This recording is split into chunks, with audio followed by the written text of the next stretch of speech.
Okay students, good afternoon to every one. இப்போ நம்ம unit 2 start பண்ணிக்கலாம். ஏன்னா யூனிட் 2, 3, 4, 5 இது எல்லாமே ரொம்ப டெட் ஈஸி. அதாவது சிம்பிளாக சொல்லணும்னா ஒரு 11வது 12வது படிக்கிற பையன் அழகாக ப்ராப்ளம் போட்டு மார்க் எடுத்துகிட்டு போயிடுவான். அவ்வளோ ஈஸியான யூனிட். யூனிட் 1 வந்து லாஸ்ட்டாக நடத்திக்கலாம், அது பிரச்சனையே இல்லை. இந்த யூனிட் 2லேருந்து யூனிட் 5, அதாவது இந்த 4 யூனிட் நீங்கள் தரவா இருந்தால் சாலிடாக ஒரு 80 மார்க் எடுக்க முடியும். அசால்ட்டாக 80 மார்க் எடுத்துகிட்டு போயிட்டே இருக்கலாம். பாஸ் பண்ண வேண்டிய அழட்டிக்க வேண்டிய அவசியமே இல்லை, ஈஸியாக பாஸ் பண்ணிட்டு போகலாம். சரி, இப்போ நம்ம சப்ஜெக்ட்குள்ளே போய்க்கலாம். யூனிட் 2 என்னன்னா இன்டர்போலேஷன் அண்ட் கர்வ் ஃபிட்டிங். இதுதான் யூனிட் 2. அதில் வர ஃபர்ஸ்ட் டாபிக்கு இன்டர்போலேஷன். முதல்ல இன்டர்போலேஷன்னா என்ன அப்படின்னு தெரிஞ்சுக்கலாம். இப்போ ஒரு ஃபங்க்ஷன் இருக்கு, y = f of x அப்படின்னு ஒரு ஃபங்க்ஷன் இருக்கு. அந்த ஃபங்க்ஷனுடைய டேபிள் வேல்யூ இருக்கு.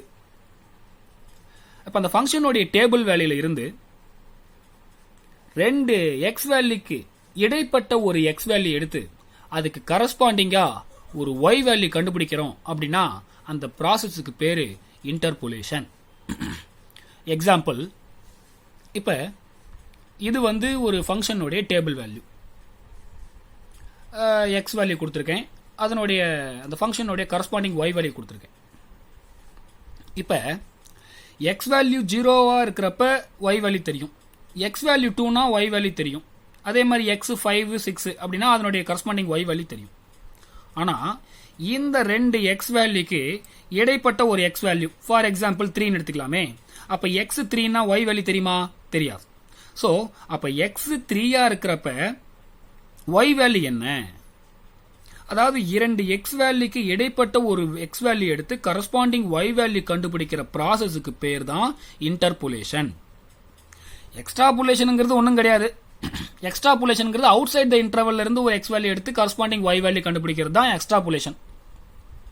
இப்போ இதே எக்ஸாம்பிளில் கூட எடுத்துக்கலாம். இப்போ இங்கே இன்டர்வல் என்ன? 0,6. இப்போ இந்த இன்டர்வல்ல இருந்து ஒரு அவுட் சைட் த இன்டர்வல் ஒரு எக்ஸ் வேல்யூ எடுக்கலாமே, ஃபார் எக்ஸாம்பிள் 7. இப்போ இந்த எக்ஸ் வேல்யூ 7னா ஒய் வேல்யூ என்ன அப்படின்னு கண்டுபிடிக்கிற ப்ராசஸுக்கு பேர் எக்ஸ்ட்ராபோலேஷன். பட் எக்ஸ்ட்ராபோலேஷன் உங்களுக்கு சிலபஸ்ல இல்லை, இன்டர்போலேஷன் மட்டும் தான் இருக்கு. அப்போ இன்டர்போலேஷன்னா என்ன, அதை மட்டும் தெரிஞ்சுக்கிட்டா போதும்.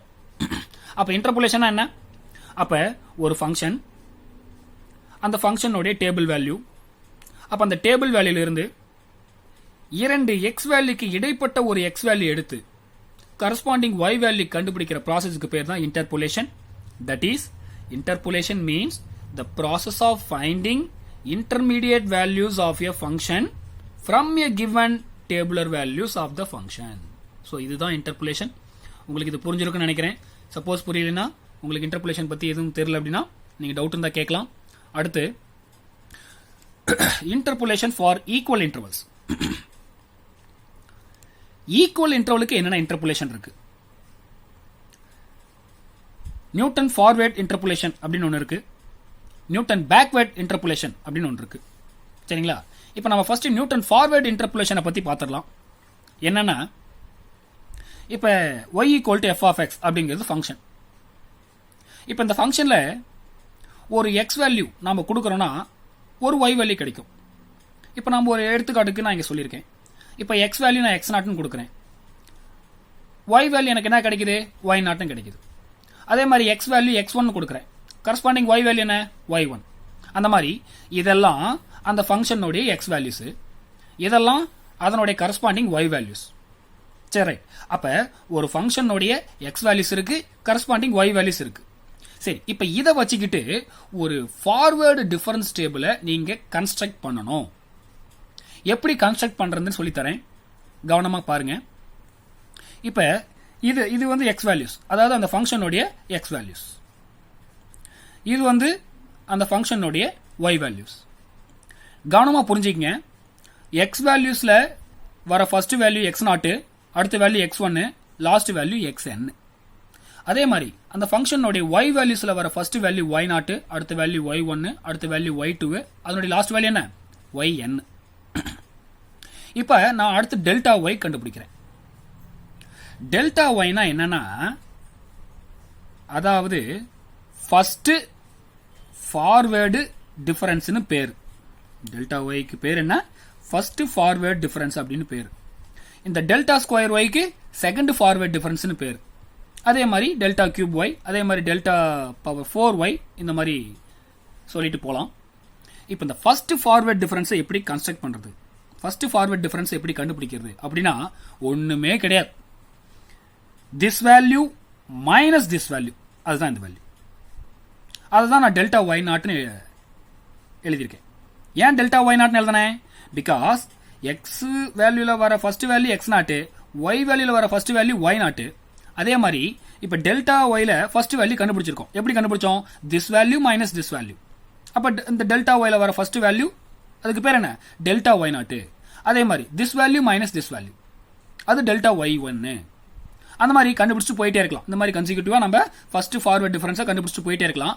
அப்ப அந்த டெல்டா ஒய்ல வர லாஸ்ட் வேல்யூ என்ன? டெல்டா ஒய் என்ன. சரிங்களா?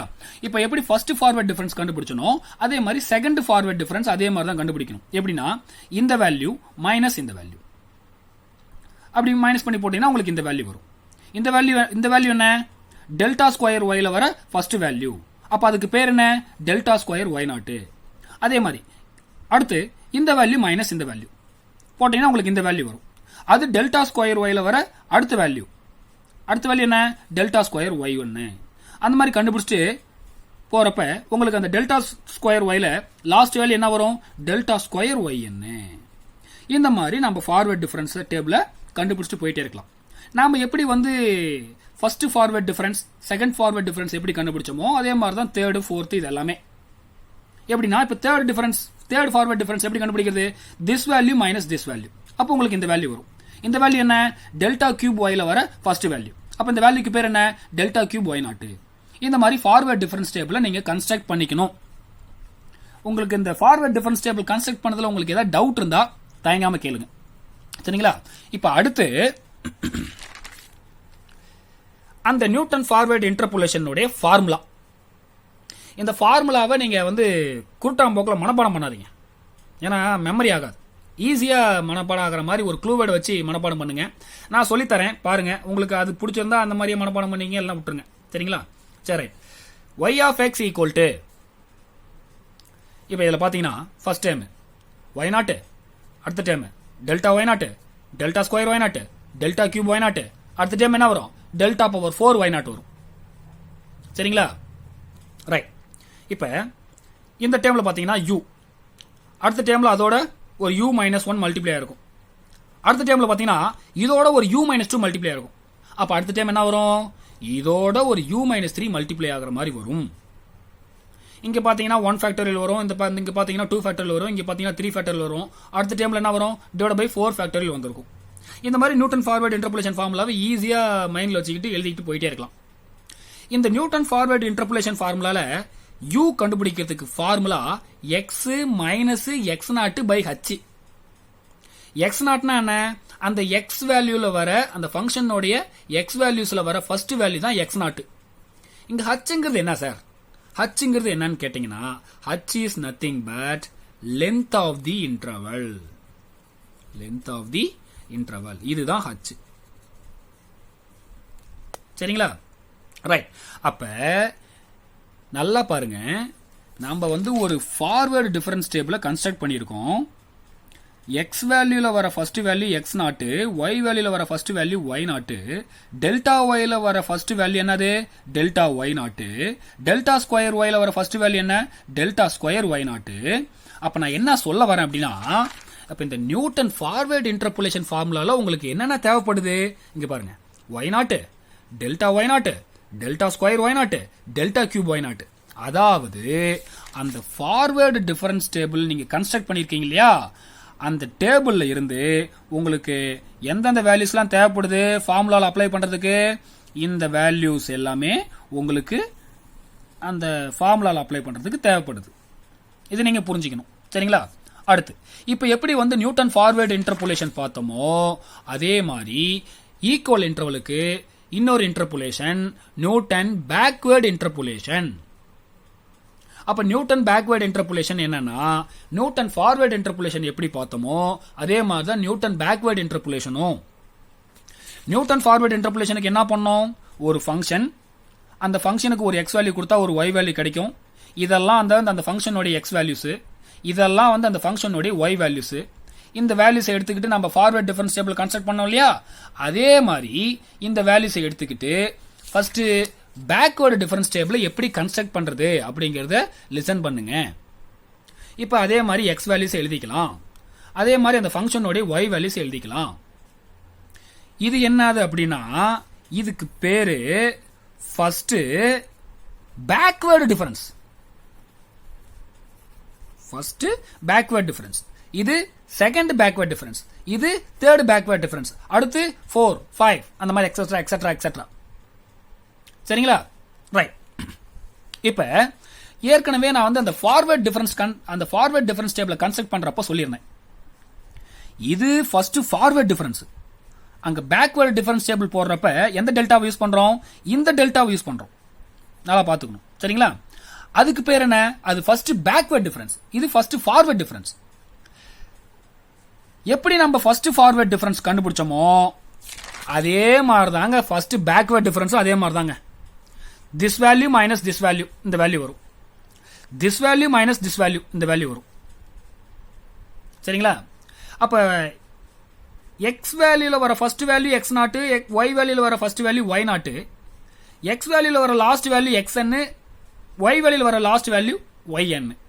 அதே மாதிரி இந்த டெல்டா ஒய்ல கண்டுபிடிக்கிற first value delta Y nought, அடுத்த வேல்யூ டெல்டா ஒய் 1, அடுத்து டெல்டா ஒய் 2, அப்ப லாஸ்ட் வேல்யூ என்ன வரும்? டெல்டா ஒய் என்.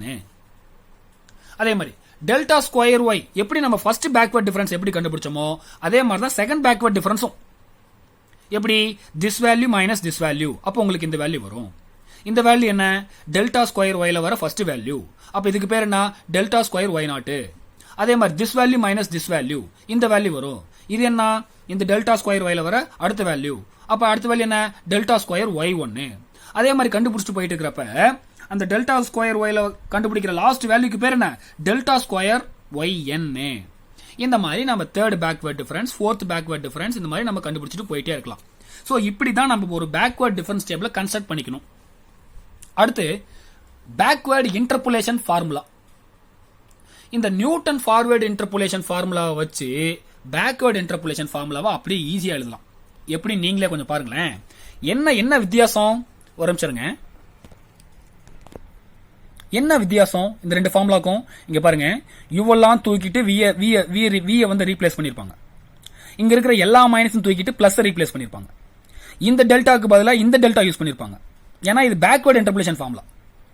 அதே மாதிரி ஒய் நாட்டை தூக்கிட்டு ஒய்என் யூஸ் பண்ணிருப்பாங்க. இங்க டெல்டா ஒய் நாட்னா அந்த டெல்டாக்கு பதிலா இந்த டெல்டா யூஸ் பண்ணும், அங்க ஒய் நாட்டுக்கு பதிலா ஒய்என் யூஸ் பண்ணிருப்பாங்க. சோ இந்த மாதிரி ஃபார்முலாஸை கம்பேர் பண்ணி படிங்க, அப்பதான் உங்களுக்கு ஈஸியா மனப்பாடம் ஆகும்.